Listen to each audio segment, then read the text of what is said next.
Hi, welcome to Aishwarya academy. This is Manoj. இன்னைக்கு நம்ம banking அவேர்னஸ்ல என்ன பார்க்க போறோம் அப்படின்னா இந்திரா தனுஷ் 2.0 பேங்கிங் இதை பத்தி தான் நம்ம பார்க்க போறோம். இப்போ இந்திரா தனுஷ் 2.0 பேங்கிங்ன்றது நார்மலா எதுக்கு கொண்டு வந்தாங்க அப்படின்னா, ஆல்ரெடி நம்ம இந்திரா தனுஷ் 1.0ல நம்ம பார்த்திருப்போம். அதுலயுமே 7 ப்ராங்க்டு தான் இருந்திருக்கும்.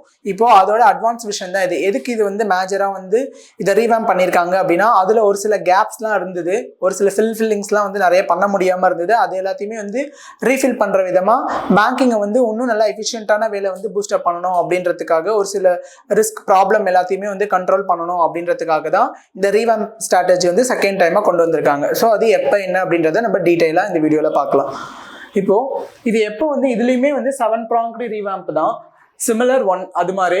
அதுக்கப்புறமா இது எப்போ லான்ச் பண்ணாங்க அப்படின்னா 2017ல லான்ச் பண்ணாங்க. ஒன் 2015ல லான்ச் பண்ணியிருப்பாங்க. இது 17ல லான்ச் பண்ணியிருக்காங்க. நெக்ஸ்ட் இதோட மெயின் பர்பஸ் என்ன அப்படின்னா, இன்னும் எஃபிஷியன்டான வேலை ரொம்ப ஸ்ட்ராங் பண்ணணும், ரீவேம்ப்ஸ் எல்லாத்தையுமே இன்னும் எஃபிஷியன்டான வேலை ஸ்ட்ராங் பண்ணணும் அப்படின்ற பர்பஸ்க்காக தான் இது மேஜரா கொண்டு வந்தாங்க. நெக்ஸ்ட் இதுல 1 by 1 என்னென்ன அப்படின்றது நம்ம நெக்ஸ்ட் பார்க்கலாம். ஓகே, இப்போ இதோட ஸ்ட்ராட்டஜி மொத்தம் 7 இருக்கு. இந்த 7 ஸ்ட்ராட்டஜிஸ்ல ஃபர்ஸ்ட் என்ன அப்படின்னா enhanced access and service excellence அப்படின்னா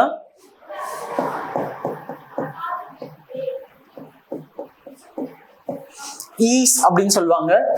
இது எப்படி நம்ம ஈஸியா ஞாபகம் வச்சுக்கலாம் அப்படின்னா, ஒரு கஷ்டமான ஒரு விஷயத்த ஈஸியா மூவ் பண்றதுக்கு என்னென்ன இருக்கு அப்படின்றத வச்சு நம்ம இதை மெமரைஸ் பண்ணிக்கலாம். லைக் எப்படின்னா கஸ்டமர்ஸ் இப்போ கஸ்டமர்ஸ் கிரிவன்சஸ் அதெல்லாம் கண்ட்ரோல் பண்றதுக்கு தான் இது மேஜரா கொண்டு வந்தாங்க. லைக் இப்போ ஒரு அமௌண்ட் எடுக்கிறதுக்கோ இல்லை ஏதாச்சும் ஒரு பர்பஸ் செக் அந்த மாதிரி இதுல நம்ம லைன்ல நிற்போம் இல்லையா, ஸோ அந்த மாதிரிலாம் எதுவும் இல்லாம டிஜிட்டல் வேல நம்ம பூஸ்டப் பண்ணி பேங்கிங் செக்டரை இன்னும் எஃபிஷியன்ட்டா கொண்டு போகணும் அப்படின்றதுக்கு தான் இது மேஜரா கொண்டு வந்தாங்க. ஸோ அதுதான் ஈஸ் அப்படின்றது. அது மட்டுமே இல்லாம இன்னும் நிறைய விஷயத்துல பேங்கிங்கை நார்மலா பேப்பர்லெஸ் ஒர்க் எதுவும் இல்லாம ஃபுல்லி டிஜிட்டலா கொண்டு போகணும் அப்படின்ற பர்பஸ் தான் அதோட மெயின் ஆப்ஜெக்டிவ். நெக்ஸ்ட் என்ன அப்படின்னா கேபிட்டல் இன்ஃபியூஷன்ஸ். ஸோ இந்த கேபிட்டல் இன்ஃபியூஷன்ஸ் அப்படின்னா ஃபர்ஸ்ட் என்ன அப்படின்னு நமக்கு தெரியணும். கேபிட்டல் இன்ஃபியூஷன்ஸ் அப்படின்னா இப்போ என்பிஏ இருக்கு இல்லையா, இப்போ நார்மலா இந்திரா தனுஷ் அப்படின்னா என்பிஏ நிறைய வராம இருக்கிறதுக்கு அதுக்கு எப்படி சொல்யூஷன் கண்டுபிடிக்கலாம் அப்படின்றத யோசிக்க போய் கொண்டு வந்தது தான் இந்த இந்திரா தனுஷ். ஸோ அதை கம்ப்ளீட்டா கிளியர் பண்றதுக்கு தான் இது கொண்டு வந்தாங்க. ஸோ அதுல கேபிட்டல் இன்ஃபியூஷன்ஸ் அப்படின்றது என்ன அப்படின்னா, நார்மலா இப்போ பேங்க்ல என்பிஏ இந்த மாதிரியான சிச்சுவேஷன்ஸ்ல பேங்க்குக்கு பணம் இருக்காது. நெக்ஸ்ட் அடுத்த கஸ்டமர்ஸ்க்கு லோன் ப்ரொவைடும் பண்ண முடியாது. ஸோ அப்படி அந்த சிச்சுவேஷன்ஸ்ல என்ன பண்ணுவாங்க அப்படின்னா, கவர்மெண்ட் ஒரு சம் ஆஃப் அமௌண்ட்டை பேங்க்குக்கு இன்ஃபியூஸ் பண்ணுவாங்க. ஸோ அது இன்ஃபியூஸ் பண்றது மூலமா அந்த அமௌண்ட்டை வச்சுதான் பேங்க் ரன் பண்ணுவாங்க, இல்லைன்னா பேங்க் திவால் ஆயிடும். ஸோ இந்த மாதிரியான பர்பஸ்க்கு ஹெல்ப் பண்றது தான் இந்த கேபிட்டல் இன்ஃபியூஷன்ஸ் அப்படின்றது. நம்ம 1.0ல கேபிட்டல் இன்ஃபியூஷன்ஸ் எவ்வளவு பார்த்தோம் அப்படின்னா 70,000 crore பார்த்தோம். அது 4 இயர்ஸ்க்கு தான் கவர்மெண்ட் ஆஃப் இந்தியா கொடுத்திருப்பாங்க த்ரூ தி ஆர்பிஐ மூலமா பேங்க்ஸ்க்கு. ஸோ இதுல எவ்வளவு அப்படின்னா 2.11 lakh crore கொடுத்திருக்காங்க. இது ரீகேபிட்டலைசேஷன்ஸ்.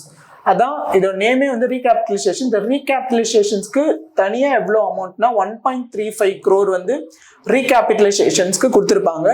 ரிமைனிங் 76,000 crore எதுக்கு எப்படி கொடுத்திருப்பாங்க அப்படின்னா, இது கேஷா கொடுத்திருப்பாங்க. பட் ஆனா இதுல இந்த 76,000 crore எப்படி கொடுத்திருப்பாங்கன்னா 2 விதமா கொடுத்திருப்பாங்க. ஒன்னு பாண்ட் செக்யூரிட்டிஸ், கவர்மெண்டோட செக்யூரிட்டிஸாகவும் கொடுத்திருப்பாங்க. இன்னொன்னு மார்க்கெட் ஆக்சசிபிலிட்டிஸ் அந்த இதுல இருந்துமே கொடுத்திருப்பாங்க. ஸோ அதுதான் இது. அதுல நிறைய ஃப்ரேம் ஒர்க், இந்த கேபிட்டலைசேஷன் இன்ஃபியூஸ் அதுல பண்ணது மட்டும் இல்லாம நிறைய ஃப்ரேம் ஒர்க்ஸ் கொடுத்திருந்திருப்பாங்க. இதுல நிறைய பிளான் அனௌன்ஸ் பண்ணியிருக்காங்க. இதுதான் இதோட இது one of the differences. Next responsible banking. இப்போ ரெஸ்பான்சிபிள் பேங்கிங் அப்படின்னா என்னன்னா, பேங்கிங் அப்படின்றது என்னன்னா இப்போ நம்ம ஒர்க் மட்டும் பண்ணோம் அப்படின்னு மட்டும் இல்லாம அதுக்கான ரெஸ்பான்சிபிள் இருக்கு நிறைய.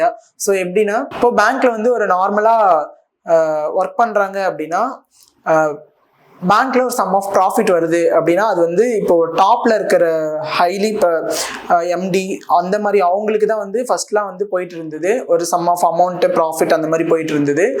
பட் அப்படி மட்டும் இல்லாம இப்போ இதுல எப்படின்னா ஒரு நார்மலா கிளர்க் லெவல்ல இருந்து டாப் பொசிஷன்ல இருக்கிறவங்களுக்குமே அவங்க வந்து என்ன ரெஸ்பான்சிபிலிட்டிஸ் எடுக்கிறாங்களோ அதுக்கு தகுந்த மாதிரியான ஷேர்ஸ் வந்து பிரித்து தர்றது, லைக் அந்த மாதிரி இதை வந்து பூஸ்டப் பண்ணுறதுக்கு தான் இந்த இது கொண்டு வந்தாங்க, ரெஸ்பான்சிபிலிட்டி ஆஃப் பேங்கிங்.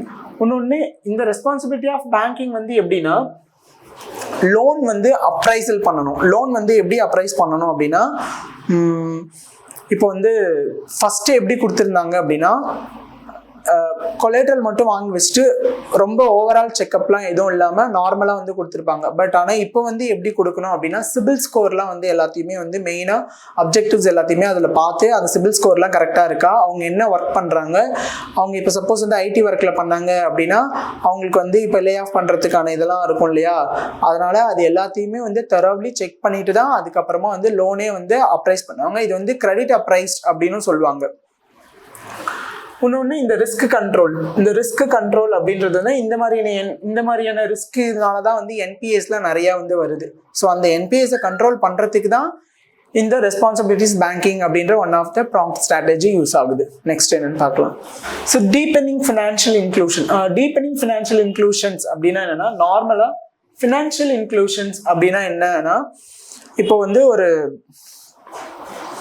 அன்சர்வ்டு இல்லைன்னா வந்து ஒரு அண்டர்சர்வ்டு ஏரியாஸ், வில்லேஜ் எல்லாத்துலேயுமே வந்து நார்மலாக ஒரு சில ஃபெசிலிட்டிஸ் கிடைக்கிற வில்லேஜ்லேயுமே இல்லை சுத்தமாக வந்து ஃபெசிலிட்டிஸே இல்லாத ஒரு வில்லேஜில் வந்து என்னென்னா பேங்கிங் பற்றி ஒரு அவேர்னஸ் இருக்கணும், அவங்களுமே வந்து பேங்கிங்கோட பெனிஃபிட்ஸை வந்து அடையணும் அப்படின்றதுக்காக கொண்டு வந்தது தான் வந்து இந்த ஃபினான்ஷியல் இன்க்ளூஷன் அப்படின்றது. ஸோ இந்த இந்திரா தனுஷ் 2.0 வந்து அதை ஒன்றுமே வந்து டீப்பனிங் பண்ணியிருக்காங்க.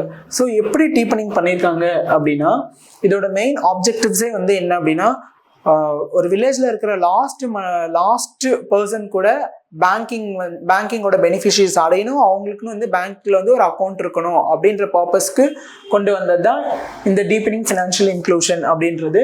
ஸோ இதை வந்து எப்படிலாம் கொண்டு வரலாம், லைக் வந்து ஒரு ஸ்கீம் மூலயமா அந்த மாதிரி கொண்டு வந்தால் இன்னும் அவங்களுக்கு வந்து எஃபிஷியண்ட்டாகவும் இருக்கும், அது மூலயமா அவங்க வந்து அக்கௌண்ட்டுமே ஓப்பன் பண்ணிக்கலாம் இல்லையா.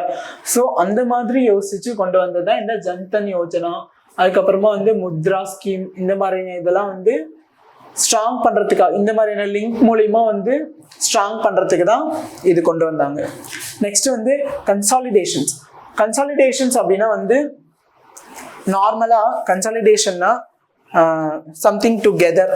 அப்போ வந்து இந்த பப்ளிக் செக்டர் பேங்க்ல வந்து நிறைய மெர்ஜர்ஸ்லாம் வந்து நடக்குது. எப்படி நடக்கும் அப்படின்னா, இப்போ வந்து ஒரு லோன் வந்து 250 crore மேலே வந்து நம்ம 1.0ல பார்த்தோம் இல்லையா, 250 crore மேலே வந்து லோன் ப்ரொவைட் பண்ணணும் அப்படின்னா மல்டிபிள் பேங்க்ஸ் வந்து என்ன பண்ணியிருக்கணும்னா கன்சாலிடேட் பண்ணியிருக்கணும், அதுக்கப்புறம் தான் வந்து அவங்க வந்து ப்ரொவைடே பண்ண முடியும் அப்படின்னு பார்த்தோம். சேம் அதே தான் இதுவும். ஏன் அப்படின்னா, இப்போ வந்து ரிஸ்க் ஆயிடுச்சு அப்படின்னா அந்த கொடுத்த அமௌண்ட் வந்து வரல அப்படின்ற பட்சத்தில் வந்து என்பிஏ ஃபார்ம் ஆகிடும். அதுக்கப்புறமா வந்து பேங்க் வந்து ஆல்மோஸ்ட் வந்து ப்ராப்ளம் வந்து ஃபேஸ் பண்ணும். அப்போ வந்து ஒரு பேங்க் மட்டுமே அது வந்து என்ன பண்ணக்கூடாது, ப்ராப்ளம் ஃபேஸ் பண்ணக்கூடாது. சப்போஸ் மல்டிபிள் பேங்க்குமே வந்து அதில் இன்வால்வ் ஆயிருக்கு அப்படின்றப்போ அதில் வந்து மெர்ஜர்ஸ்லாம் வந்து நிறைய நடக்கும்ல. ஸோ அந்த மாதிரியான பர்பஸ்க்கு கொண்டு வந்தது தான் இந்த கன்சாலிடேஷன் பர்பஸ். இது வந்து இந்த பிளான் வந்து மெர்ஜிங் மூலமா வந்து ஸ்டார்ட் பண்ணியிருக்காங்க. அதுக்கு வந்து எக்ஸாம்பிள் வந்து என்ன அப்படின்னா, எஸ்பிஐ முன்னாடியே நம்ம வந்து ஒரு வீடியோல பார்த்துருந்தோம். எஸ்பிஐ வந்து ஸ்டார்டிங்ல எஸ்பிஐ வந்து 5 அசோசியேட் பேங்க்ஸ் வந்து மெர்ஜ் பண்ணியிருப்பாங்க அப்படின்னு பார்த்தோம். ஸோ அந்த பாயிண்ட்டை வந்து இண்டிகேட் பண்ணுறது தான் இது. நெக்ஸ்ட் வந்து ஹெச்ஆர் ரீஃபார்ம்ஸ். இப்போ ஹெச்ஆர் ரீஃபார்ம்ஸ் அப்படின்றது வந்து என்னன்னா, நான் வந்து முன்னாடி சொல்லியிருப்பேன், அதுதான் வந்து ஆக்சுவலாக ஹெச்ஆர் ரிஃபார்ம்ஸு. என்ன அப்படின்னா,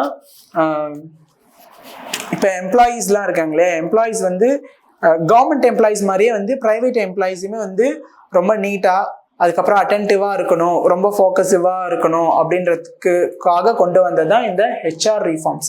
ஸோ எப்படின்னா வந்து நார்மலாக வந்து இப்போ ஒரு ஷேர்ஸ் வந்து ஒரு பேங்க் வந்து செல் பண்ணுறாங்க அப்படின்னா அது வந்து பேங்க் ஸ்டாஃபுமே வந்து அதை வந்து பர்ச்சேஸ் பண்ணிக்கலாம். லைக் வந்து எப்படின்னா, ஒரு ஸ்டாக் வந்து ஒரு 800 rupeesக்கு வந்து செல் பண்ணுறாங்க அப்படின்னா பேங்க் ஸ்டாஃப்காக வந்து ஒரு 500 வந்து கொடுப்பாங்க. ஸோ அது வந்து அவங்களுக்கு வந்து செல் பண்ணுற அந்த வாங்கின அந்த பர்ச்சேஸ் பண்ணதை வந்து அந்த பர்டிகுலர் பேங்கிங் பர்சன் வந்து செல் பண்ணுறப்ப அவங்களுக்கு வந்து 800க்கு செல் பண்ணால் 300 வந்து அவங்களுக்கு ப்ராஃபிட்டாக தானே இருக்கும். ஸோ இந்த மாதிரியான ப்ராஃபிட்லாம் இருந்தால் அவங்க வந்து இன்னும் நல்லா எஃபிஷியண்ட்டான இதில் ஒர்க் பண்ணுவாங்க. ஏன்னா வந்து ப்ரைவேட் செக்டரில் மட்டும்தான் அந்த மாதிரியான டேர்ம்ஸ் இதெல்லாம் இருந்தது, ரெகுலேஷன்ஸ்லாம் இருந்தது, அவங்களுக்கு அந்த அவைலபிலிட்டி இருந்தது அப்படின்னு இருந்திருக்கு ஆக்சுவலாக. அதே மாதிரி பேங்கிங்கில் பப்ளிக் செக்டார்ஸுக்குமே இருக்கணும் அப்படின்ற ஒரு பர்பஸ்க்காக கொண்டு வந்தது தான் இந்த ஹெச்ஆர் ரீஃபார்ம்ஸ் அப்படின்றது. அது வந்து என்னென்னா இந்த இஎஸ்ஓபி ஸ்டாஃபுக்கு வந்து கொண்டு வந்தது தான். நெக்ஸ்ட் வந்து அவங்களுக்கு வந்து ட்ரைனிங்கும் கொடுக்கணும். எப்படிப்பட்ட ட்ரைனிங் கொடுக்கணும் அப்படின்னா, அவங்களுக்கு வந்து இப்போது கம்ப்யூட்டர்ஸில் டிஜிட்டல் மூலியமாக தான் வந்து எல்லாமே வந்து எனேபிள் பண்ணணும். ஏன்னா வந்து சிம்பிளிஃபை பண்ணுறதுக்கு, பேங்கிங் ஒர்க்கே சிம்பிளிஃபை பண்ணுறதுக்கு அப்படின்னு. ஸோ அந்த மாதிரியான ஆக்டிவிட்டீஸ்லையுமே அவங்களுக்கு வந்து ட்ரைனிங் கொடுத்து பூஸ்டப் பண்ணி பேங்கிங் செக்டரை வந்து ஒரு எஃபிஷியன்ட்டான வேலை வந்து யூசேஜ் பண்ணிக்கணும் அப்படின்ற பர்பஸ்க்காக கொண்டு வந்தது தான் இந்த ஹெச்ஆர் ரீஃபார்ம்ஸ் அப்படின்றது. நெக்ஸ்ட் வந்து என்ன அப்படின்னா யூசேஜ் ஆஃப் டெக்னாலஜி. இப்போ யூசேஜ் ஆஃப் டெக்னாலஜி அப்படின்றது வந்து என்ன அப்படின்னா, பேங்க்ல வந்து இப்போ வந்து நெட் பேங்கிங், அதுக்கப்புறம் ஒரு சில நிறைய ஃபெசிலிட்டிஸ்லாம் வந்துருச்சு இல்லையா இப்போ. ஸோ அது எல்லாத்தையுமே அட்வான்ஸ் லெவலில் கொண்டு போகிறதுக்காக கொண்டு வந்தது தான் இந்த டெக்னாலஜி மூலயமா கொண்டு வந்தது தான் இதெல்லாம். ஸோ எப்படி அப்படின்னா, இப்போ வந்து என்னதான் வந்து அமௌண்ட் வந்து பேங்க்ல இருந்தாலுமே அது வந்து ஒரு செக்யூரிட்டியாக இருக்கணும். அதுக்கு என்ன வந்து டெக்னாலஜி மூலயமா அது எப்படி நம்ம செக்யூரிட்டிஸ் பண்ணலாம், அதுக்கப்புறம் இந்த சைபர் செக்யூரிட்டிஸ் அந்த பர்பஸ் எல்லாத்தையுமே வந்து எப்படி எனேபிள் பண்ணி இன்னும் வந்து மணி வந்து எஃபிஷியண்ட்டாக செக்யூர் பண்ணுறது, அந்த மாதிரியான பர்பஸ்க்கு எல்லாத்துக்குமே வந்து நியூ டெக்னாலஜிஸ் வந்து நிறைய யூஸ்ஃபுல்லாக இருக்குது அப்படின்றத மென்ஷன் பண்ணி அந்த ஸ்ட்ராட்டஜியும் ரீவேம் பண்ணுறதுக்காக கொண்டு வந்தது தான் இது. ஓகே, இப்போது சேம் 1.0லையும் 2.0லையுமே 7 தான் இருக்குது. பட் ஆனால் அதில் வந்து மேஜர் டிஃப்ரென்சஸ் வந்து என்ன அப்படின்னா, அதில் வந்து கேபிட்டல் இன்ஃபியூஷன்ஸ் வந்து எவ்வளோ இருக்கும் அப்படின்னா 70,000 இருக்கும். இதில் வந்து 2.11 lakh crore, 70,000 crore இருக்கும். இங்கே வந்து 2.11 lakh crore இருக்கும். ஸோ இது ஒரு மேஜர் டிஃப்ரென்சஸ் இதில். ஓகே, நெக்ஸ்ட் டாபிக் நம்ம நெக்ஸ்ட் வீடியோவில் வந்து பார்க்கலாம். தேங்க்யூ.